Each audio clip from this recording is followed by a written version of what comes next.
These guys are ridiculous. These guys are ridiculous.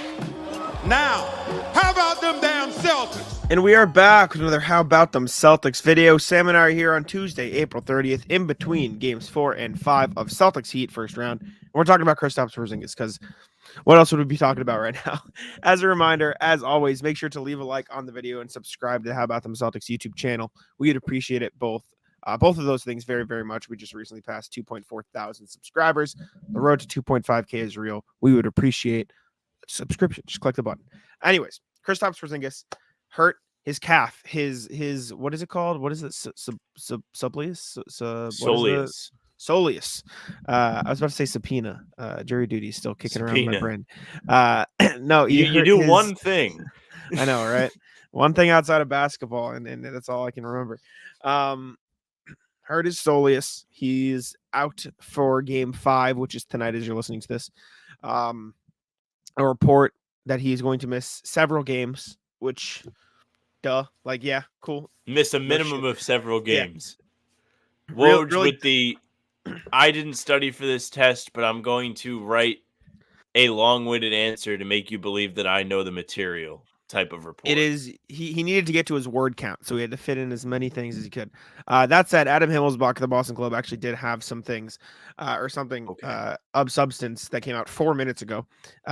Quote, was told by several sources today that the lack of a definitive timeline for Porzingis' return is just due to the fact that they don't know yet. They don't know yet. They'll be cautious and see how he responds to treatment, but no one is viewing this as a season-ending injury. So good things coming out of that. It sounds like the lack of timetable for Porzingis isn't because it's really bad or isn't because there's something they don't know, bad that's happening. It's just they don't know. They don't know how he's going to respond to treatment. But it does look like he's going to be out for a little bit. And the Celtics are going to have to face life without Porzingis in the playoffs, which is going to be interesting to see. So we can talk about the injury. We can talk about how they're going to respond to all that stuff. But no KP for a little bit. Even though it doesn't sound like it's a season-ending injury, which is very good. Yeah, yesterday when it happened, I really was not feeling very good about it. I just thought it looked really weird. The non-contact aspect of it make me feel as if it might be serious, and it still could be serious. We truly do not have a definitive answer. But I guess the stuff that we got today was on the brighter side of the type of reporting we could have read. We could have read he's done for the season. We could have heard yesterday that it was an Achilles thing. This is something that they should not play with, though. Cam Tapatabai of Celtics the Roundtable, Celtics Lab, Celtics Wire, friend of the pod, did a fantastic thread today because he sustained a soleus strain himself, and he's been going to PT for it. And he kind of went through and explained what they told him, what they emphasized, the things that he's done, and why it's important to recover properly. And one of the main things is if you Google where the soleus is at, you're going to find out it's right attached to your Achilles. So if that is tight, it's going to be pulling on your Achilles, making it more at risk to tear. And if he tears his Achilles, probably chalked. Medicine is advanced. Definitely chalked. No, I mean not known past the season is what I mean. I see. Medicine has advanced quite a bit. The last significant Achilles tear in the NBA was KD, and he came back and was okay. Good. Really good. He's really good. Well, he was really good, but then kind of since then he's fizzled out ever so slightly. Well, he's also old. I don't think that's fair. His teams haven't performed Clay well. Teared his Achilles, or tore his Achilles. But KD's been a monster since he came back. He played in 75 games this year, averaged 27, 6.5, and 5 on 52-41 splits. That's fucking phenomenal. That is nothing. That is not, he was all right. His team just sucked. No, he is still putting up KD-like numbers, but he's not fingerprints all over playoff games, KD, like he was in 2021. In 2021, he lost a 7-game series to the eventual champion with Kyrie and Harden hurt. Yes, I think it's two different things. I think that's more Suns than KD. Regardless, life without KP is going to be interesting for the Celtics. They're 21-4 without KP this season, and some of those wins are against good teams, or were against good teams, I should say. It's going to mean a lot more Horford minutes, although you got to find the balance of don't run him too hard, but play solid minutes and win basketball games. Going to probably mean some Cornet time, some Tillman time, maybe some Nemish Keita time.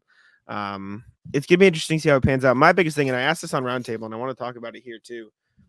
What's the line with KP? What's the line you don't cross? What is the balance between panic, bring him back versus no, let him rest? Like, is it you go down 2-1, right? Cavs or Magic are up 2-1. Is it that? Or do you wait? If you're down 2-0, is that it? Is it Eastern Conference Finals? You lose the first game, you bring him back. Is like where is the line and what is the balance and how important is it to prioritize getting him fully 100% healthy versus bringing him back for what should be a title run or a shot at a title run for the Celtics? Yeah, this is a good question because when I hear that type of scenario, I think back to 2019 with the Warriors. Kevin Durant has a very similar injury. This is not a Kevin Durant video, I swear, but it's just like the most recent significant example I can think of. He kind of comes back because they feel like they need him, and then he tears his Achilles in the finals. The Celtics have extended Kristaps Porzingis for 2 more seasons after this one. He's going to be under contract here for a while. He makes a good chunk of money. With a new CBA, you just simply cannot afford to have that be an empty slot that you're not getting anything out of. And Porzingis has been a tremendous soldier for you all season. He's sat out. He's done all of the precautionary things that the team has suggested. And he's been fantastic with his attitude. I don't really think that they should put his long-term health at risk for him to come back. If you ask me in the real situation, I may have a different answer for you. But the reason why in level-headed world that we're in right now, I feel that way is 1, because of the scenario I laid out before, but 2, in the games after he returned from injury this season, he wasn't exactly like lighting it up. Like he was fine, but not quite himself, and isn't going to be the move the needle type thing in a playoff game, at least in the first game back. So if you're in a desperation scenario where you're like, pull out all the stops, got to trot Porzingis out there, just hope he gives you something, it's probably not going to work out the way you hope, and you're risking his long-term health. It just doesn't make a ton of sense to me. Well, I think not the counterpoint, but another angle to that is what you said is true. He's not great in the first games back. So do you want to get him a game rep? Do you want to bring him back and ease him in? Like the ideal situation, we're going to knock on wood here because this is not projections. This is not anything. Excuse me. The ideal situation is obviously take care of business tonight. Is just this. Get the series over, get the rest time. Let the Cavs and Magic battle it out. That game was actually a fun finish. That just wrapped up. Cavs took home good slate tonight, but we'll see. Prize Picks is America's #1 fantasy sports app with more than 3 million members. It is the easiest and most exciting way to get in on the action while you watch your favorite sports and players. You just pick more or less on 2 or more player stats and watch all the winnings roll in. You can now win up to 100 times your money on Prize Picks with as little as 4 correct picks. You can turn $10 into 1,000 with basketball, hockey, college basketball entries today on Prize Picks, America's #1 fantasy sports app. One of our favorite picks here at the How About Them Celtics podcast is the Drew Holiday blocks. It's usually 0.5. He just needs more than 0.5 blocks. That means 1 Drew Holiday block. And that pick is in the bag. Prize Picks is really simple to play. I can make my picks and submit my entry in less than 60 seconds. Download the app today and use code CLNS for a first deposit match up to $100. Again, download the app today and use code CLNS for a first deposit match up to $100. Pick more, pick less. It's that easy. Then, ideally, Celtics go up 2-3-0 in the next round, right? Again, ideally. Always. That way, maybe after 2-0, you go to Cleveland or Orlando and you say, okay, Kristaps. I mean, this is obviously depending on the severity of the injury, which we still kind of don't know yet. We're going to give you 5 minutes in the first quarter. You give you 5 minutes in the second quarter, right? We'll play like 10 minutes, get you ramped up a little. Maybe you go up 3-1 in the series or something. Game 5 comes out. You're like, all right, we'll run you a little bit. Let's get you a little time, right? Conference finals come out. The issue then, though, is conference finals. Like, that is the cannot fuck around anymore point. That is the we cannot be like messing with this. So I think it's gonna be an interesting balance to strike. And the other question is obviously the point of salt of the round. Excuse me, salt of the round table today. Who steps up? Like, is it Cornet minutes? It's Tillman minutes. It's Gana minutes. Like, one, who do you think it'll be, and two, who do you want it to be? Not one from like a personal perspective, but like, who do you think it should be? Well, I think it will be Cornet, and I think it should be Cornet. I will say, I really think the team will just go to a situational matchup-based decision. So if they feel like Tillman's the guy for the job, then that's fine. And I'm fine with that. Like, I think Tillman is a fine fit with this team. I think he does a great job. I think he's a guy that you're not going to really notice for the wrong reasons, much like Cornet. But Cornet has also played a ton of minutes this year. He's done it with the core group of guys. He's done it with the key pieces of this team. And he has a chemistry on both ends of the ball that Tillman just doesn't have right now. And in the playoffs, you kind of need that connectivity, and you need him to be able to be out there and give you meaningful minutes. Cornet, you can fit him into the offense pretty seamlessly. He doesn't really shoot threes, though he was in the 70, 190 club this season. Don't worry about it. Yeah, he was. He's somebody that is alert. He's a good finisher around the rim. He's big enough to where he's not getting bullied down low. He does a good job on the glass. He does everything steady. He is a safe option in a playoff game. And because of that, I feel like he just deserves the opportunity here. See, I also think it will be Cornet. And I think in the semifinals, should the Celtics take care of business, which they should, I think he is the better fit for a series against Orlando or Cleveland. I think Tillman's better for a Miami series. They've spent the whole series talking about, guard that Adebayo pick and roll with Hero, get out to shooters, close out. Like, that is what Tillman does. And I don't think it will be Tillman. I think there's a chance we could see some Tillman minutes. Like, it was very clearly Porzingis is the only big rotation when those guys were healthy. But now that I think, or now that Porzingis is out, I feel like Joe could do we'll test out some Cornet minutes. If that doesn't go well, we'll go to some Tillman minutes and go flip flop between those two. And to Noah's point on Celtics round table, maybe if something goes terribly wrong and they're getting bullied, you go to Cada. But I don't see the Cada minutes in the playoffs coming through. I think Tillman is the answer in this series at the center position for like spot minutes. I'm not talking like actual minutes. I'm talking like 10, 15 spot minutes. You can buy Horford some rest and you run Luke 10 minutes, Tillman 10 minutes, and then give Al the rest of the 28. And I think that makes for a good center rotation minute. You give Al the necessary rest so he's not cracking 30 a game. And you let those guys run it out. And I also think there are some lineups you could run where it's Tatum at the center, Pritchard, Hauser, a guard, and Jalen. Like, I think that's a possibility too, especially when Bam's taking his breaks. And I think that could be a key. Bam out of the game, run Tatum at the center. Like, what's Kevin Love going to do? Respectfully, or just who cares?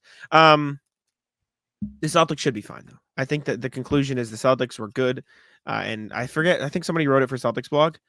They had been preparing for this all season. They knew something like this could happen. They had played well without it all season. Daniel Porch, shout out. Yep. So they're ready for this. Like, they knew this was a risk. They knew it could happen. And for what it's worth, team still elite, still amazing, still have some of the best talent in the league, still should win these games. So we'll see how they adapt. We'll see how quickly it goes, and we'll see how the offense reacts to not having that safety valve, because I think that's sneakily going to be a big key. And I know you made the point to put Drew at the nail, let him be the zone breaker, let him sort of be that release point. And I think that could work in some situations. So I'm curious to see how they handle it. I'm excited to see how they handle it. I'm not excited that they have to handle it. I'll put it that way.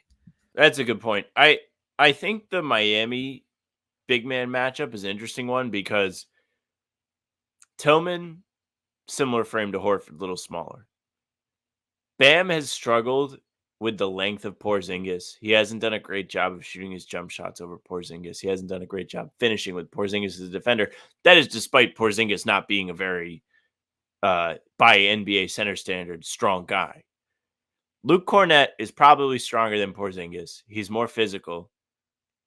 He probably isn't as skilled defensively, but he's still long, and he can still hang down low. I'm curious to see the job he does on Adebayo. I don't think he's going to be great defending pick and roll stuff, which makes Tillman a good choice by your, angle. Good point. But I do wonder if he is going to do a good job on Bam, because Bam, to my surprise, was really struggling with Porzingis before he got hurt. I think this is going to be a big head enhance moment for the Cornet haters. I think he's going to come out, play well, and they're not going to be too pleased. Did we miss anything? I think we got it all. I don't know what else there is. It's a big test. This is an important moment. Win in 5, please. Win in 5. Yes, please. Play with Porzingis being out, play the least amount of games. Yeah. Win in 5. NBA, if you want to put a million days between games in the next series, now is the time to put a billion days between games. I wouldn't complain. As long as you don't put it on May 10th. I wouldn't. Would you make that sacrifice? If it meant, this is just me being an idiot. This isn't a real thing. If it meant, would I sacrifice the conflict? If it meant he'd be back for the Eastern Conference Finals, if it means he would be back for the conference finals, would you sacrifice? Yeah, I would. Easy. What about the finals? He didn't get back till the finals. Well, if they get in the finals, I don't give a fuck. Okay. My bad. You're right. That's dumb. Anyway, you're saying he's coming back and they got to the finals, then there's no problem. You're right. So that's the bar. If he gets no. to the finals without him, that's fine. I was just fucking with you. I was fucking with you because you said if they get to the finals, like I was like, oh, so that's the bar, so they don't need to win it, and then I was just fucking with you. I don't know what the bar is at this point. It's really hard to tell, like because of the Porzingis thing, like kind of the Porzingis thing, but like the fact they lost to Denver twice, they didn't beat him this year. Bars win. The Bars win. Bars still win. I love every single year with this core. The Bars win. Period. Okay. In my opinion, and that's coming from me. I like that. And I don't think it's the bar to the point where it's like a complete and utter disaster if they don't get it. Like I think the context is important. Like if they go 6 or 7 with Denver and they're all competitive games, you know what I'm saying? Like there's context that needs to be added to it. But the Bars win. Anyways, any final thoughts on KP? Get well soon, big man. Get well soon. He did tweet after the game. He seems to be in good spirits, which is a good thing. But yeah, he's like he said we'll be okay. And for what it's worth, I don't think a lot of people are doing this, but he was out for like a while with dealing with this stuff during regular season. I think that is different. I think that was over precautious, and I think it'll be different. Anyways, I'm ever the optimist. We appreciate y'all for tuning in. Leave a like, subscribe to How About Them Celtics, and I'll let Sam take it out. Thank you very much for listening and watching. Make sure you subscribe to our channel, hit the notification bell so you don't miss any of our daily uploads. We're coming at you with content like this daily, whether it's full pods, game recaps the morning after, or videos like this in between. We also have live streams. Talking C's typically Monday, Wednesday, Friday mornings. It's been a crapshoot with the playoffs. Celtics the round table. Tuesdays around 6. We're here with the whole gang. And then we're here a half hour before pregame. Or for pregame every game. We're here. You can find us on Spotify and Apple too. If you follow us there, you're going to get the pods and game recaps right to your feed. Leave a 5-star review. We'd appreciate it very, very much. You can email us hbtcpod@gmail.com. Tell us how you're feeling about the big man. Tell us your Atlas. We love to hear from you guys, so definitely reach out. You guys are a huge part of the show. You can find us on socials at How About Them C's, Twitter, Instagram, TikTok. The Facebook is just the name of the pod. You can find our streams there and on YouTube and on Twitter. Jack's Twitter is Jack Simone NBA. Mine is at Sam LaFrance NBA. That's it for us. Bye. Tic-tac.